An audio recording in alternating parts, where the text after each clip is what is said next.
सबों को प्रभु यीशु मसीह के नाम में जय मसीह की। मेरे प्रियो, आप सभी को मैं स्वागत करता हूँ मेरे बाइबल ट्रूथ स्टडी चैनल में। और मेरे प्रियो, आज हम लोग बात करेंगे कि पाप क्या है, पाप कैसे आया दुनिया में और किसके द्वारा आया और कौन सा पाप था। इन दो सवालों का जवाब हम इस वीडियो में हम बातचीत करेंगे। शायद आप लोग भी सोच रहे हैं शायद इसका सवाल का जवाब क्या है। आइए पहला सवाल की ओर बढ़ते हैं। पहला सवाल का पहला प्रश्न, पाप क्या है। यदि आप लोग बाइबल पढ़ते तो मिलता है आदम और हेवा के द्वारा इस संसार में पाप का प्रारंभ स्टार्ट हुआ। जैसे प्रभु का वचन एक लिखा है संत यूहन्ना अध्याय 3:4 में इस प्रकार लिखा है, जो पाप करता है वह ईश्वर की आज्ञा भंग करता है, क्योंकि पाप तो आज्ञा का उल्लंघन है। जैसे प्रभु ने हमें सिखाया है, यदि हम लोग उसकी आज्ञा जो परमेश्वर 10 आज्ञा दिया है उस आज्ञा में से एक को भी भंग करते हैं, मतलब ईश्वर का आज्ञा को हम लोग उल्लंघन करते हैं, तोड़ते हैं। जैसे परमेश्वर द्वारा दिए गए 10 आज्ञा जो मूसा के द्वारा हमें मिला, जैसे लिखा है निर्गमन अध्याय 20 वाक्य 2 से लेकर 17 तक हमें जो आदेश मिला परमेश्वर द्वारा, जो 10 आज्ञा मिला। आप लोग जानते हैं शायद परमेश्वर 10 आज्ञा क्यों हमें दिया था, ताकि मानने के लिए। और जब प्रभु यीशु इस संसार में आया तब प्रभु यीशु उस 10 आज्ञा को 2 आज्ञा में छोटा कर दिया और हम सभी लोगों को दिया। जैसे लिखा है मत्ती का सुसमाचार अध्याय 22 का 36, 37, 38, 39 में लिखा है, गुरुवार संहिता में सबसे बड़ा आज्ञा कौन सी है। ईसा ने उनसे कहा, अपने प्रभु ईश्वर को अपने सारे हृदय, अपने सारी आत्मा और अपनी सारी बुद्धि से प्यार करो। यह सबसे बड़ी और पहली आज्ञा है। दूसरी आज्ञा इसी के सदृश है, अपने पड़ोसी को अपने समान प्यार करो। ये 2 आज्ञा 10 आज्ञा से बांटकर छोटा कर दिया प्रभु यीशु ने। और एक वचन हम देखते हैं सामुएल का ग्रंथ अध्याय 15 का 23 में, ए पाठ में हम पढ़ते हैं, क्योंकि विद्रोह जादू टोना की तरह पाप है और आज्ञा भंग मूर्ति पूजा के बराबर है। हालेलुया। देखो, यदि हम लोग ईश्वर के कहे अनुसार हम लोग उसके आज्ञा को नहीं मानते, वो एक मूर्ति पूजा के बराबर है। हो सकता है आपका गर्लफ्रेंड हो, बॉयफ्रेंड हो या मोबाइल से एडिक्ट हो, मतलब उसको ज़्यादा चिंता करते हैं। हालेलुया। और दूसरा सवाल हम लोग देखते हैं कि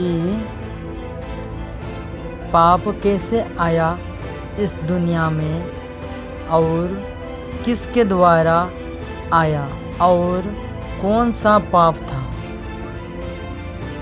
जैसे हम देखते हैं आदम और हेवा के द्वारा पाप का शुरुआत हुआ और पाप का नाम था भले बुरे ज्ञान का फल। आदम और हेवा ने उस फल को खाकर इस संसार में पाप लाया। हालेलुया।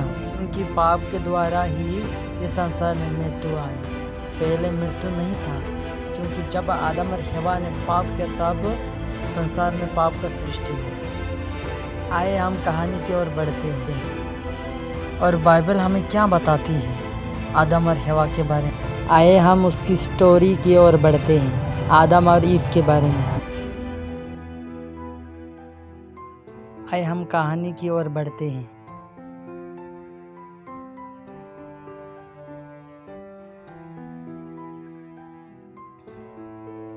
जैसे ईश्वर ने दोनों को आदन बटिका में रखा, क्योंकि आदन बटिका परमेश्वर द्वारा लगाया हुआ फल बहुत सारा था, जैसे कि आप लोग देख रहे हैं। जैसे हम पढ़ते हैं उत्पत्ति ग्रंथ अध्याय 2 वाक्य 9 में पढ़ते हैं, प्रभु ईश्वर ने धरती से सब प्रकार के वृक्ष उगाए जो दिखने में सुंदर और जिनके फल स्वादिष्ट थे। बटिका के बीचों बीच जीवन वृक्ष था और भले बुरे ज्ञान का वृक्ष भी। जैसे कि आप लोग देख रहे हैं बटिका के बीचों बीच जीवन वृक्ष और भले बुरा का वृक्ष भी था। 2 वृक्ष लगाया गया था, जैसे कि आप लोग देख रहे हैं 2 वृक्ष, एक जीवन देने वाला, एक भला और बुरा करने वाला वृक्ष। और परमेश्वर द्वारा दी गई आदेश, क्योंकि परमेश्वर जानता है कि ये लोग मनुष्य हैं, ये लोग पाप करेंगे, इसलिए परमेश्वर ने आदेश दिया कि तुम इस सभी वृक्षों का फल खा सकते हो, क्योंकि भले बुरा का ज्ञान का वृक्ष का फल नहीं खाना। यदि आप लोग उसके पास भी जाते, स्पर्श भी करते हैं, यदि आप लोग खाते तो आप निश्चय ही आप लोग मर जाएंगे, क्योंकि परमेश्वर द्वारा आदेश जब शैतान ने हेवा को बहकाया, जैसा कि आप लोग इस पिक्चर में आप लोग देखते हैं, इस हेवा को वो सांप के रूप में शैतान आकर इस फल को खाने के लिए आदेश दे रहा है। जैसे लिखा है उत्पत्ति अध्याय 3 का 1 से लेकर 5 और 6, 7, 8 तक लिखा है, आप लोग पढ़कर देख सकते हैं। तब शैतान ने बोला नहीं, आप लोग नहीं मरेगा। स्त्री ने बोला हमें परमेश्वर द्वारा हमें आदेश दिया है कि यह फल नहीं करना, यदि हम लोग स्पर्श भी करते हैं, छूते भी हैं, यदि खाते हम लोग मर जाएगा, हमारे आँख खुल जाएगा। लेकिन शैतान ने बोला नहीं, तुम नहीं मरोगी, परमेश्वर इसलिए तुमको खाने के लिए मना कर रहे, यदि आप लोग खा लेगी तो तुम भी ईश्वर के जैसे शक्तिमान हो जाओगी, उसकी तरह तुम करने वाला बन जाओगे, उसकी तरह पावर आपको आ जाएगा। शैतान को इस तरह बहकाया। हाँ, जब स्त्री ने सोचा हाँ देखने में तो इतना सुंदर है, खाने से कैसे इंटरेस्ट लगेगा, कितना मज़ा लगेगा, तब वो तोड़कर खाया और अपने पति को भी खिलाया, और इसके द्वारा इस संसार में पाप का प्रारंभ हुआ। जब आदम और हेवा ने पाप किया और वो छिप गया, तब परमेश्वर ने स्वर्ग से आदन वाटिका में आया। जैसे लिखा है उत्पत्ति अध्याय 3 का वाक्य 9 से लेकर 13 तक लिखा है। जब परमेश्वर ने पुकार कर कहा आदम आदम आप कहाँ हो, तब आदम ने बोला मैं आपका आवाज़ सुनकर डरकर मैं छिप गया हूँ क्योंकि मैं नंगा हूँ। तब परमेश्वर ने पूछा कौन तुमको बताया कि तुम नंगे हो, क्या आप उस भले बुरे ज्ञान का वृक्ष का फल खा लिया? तब आदम ने बोला जिस स्त्री को आपने मुझे दिया था वही मुझे खिलाया और मैंने खा लिया, और इसके द्वारा ही संसार में पाप का सृष्टि हुआ। और जैसे और एक वचन कहता है उत्पत्ति 3 का 19 में लिखा है तुम तब तक पसीना बहाकर अपने रोटी खाओगी जब तक तुम इस भूमि में नहीं लौटोगी जिससे तुम बनाए गए हो, क्योंकि तुम मिट्टी के हो और तुम मिट्टी में मिल जाओगी। इसलिए प्रभु ने कहा जब तक तुम पसीना बहाकर काम नहीं करोगे, जब तक तुम्हें रोटी नहीं मिलेगा, खाना नहीं मिलेगा, क्योंकि तुम मिट्टी क्या हो। जब तक तुम नहीं मरोगे तब तक तुमको काम करते रहना पड़ेगा, तभी आपको खाना मिलेगा।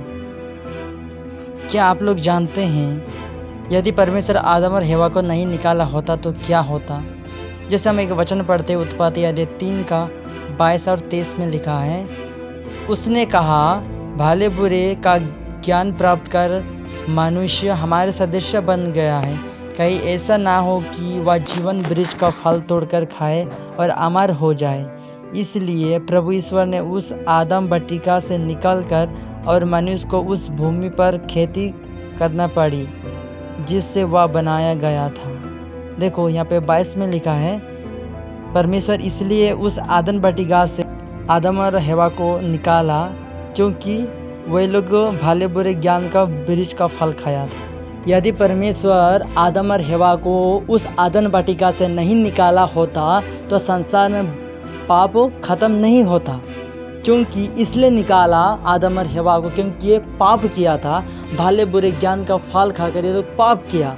और उस आदम वाटिका में 2 फल लगाया गया था, भले और बुरा का फल और जीवन देने वाला फल, क्योंकि अभी तो ये भले बुरे ज्ञान का फल खाकर ये लोग पाप किया, और वहाँ पे जीवन देने वाला वो कभी नहीं मरने वाला फल था। लेकिन परमेश्वर देखा यदि मैं इस जगह में इस आदम वाटिका में रखूँगा तो वो अभी वो जीवन वृक्ष खाकर ये अमर हो जाएगा और ये लोग नहीं मरेंगे, क्योंकि पहले क्या नहीं था, पहले मृत्यु नहीं था। जैसे कि रोमियों पत्र अध्याय 6 का 23 में लिखा है पाप का वेतन मृत्यु है, एक ही पाप के कारण संसार में बहुत सारा पाप फैल गया है। हालेलुया। और एक वचन हम देखते हैं जैसे लिखा है रोमियों पत्र अध्याय 5 का 12 में लिखा है एक ही मनुष्य द्वारा संसार में पाप का प्रवेश हुआ और पाप द्वारा मृत्यु का, इस प्रकार मृत्यु सब मनुष्य में फैल गई क्योंकि सब पापी है।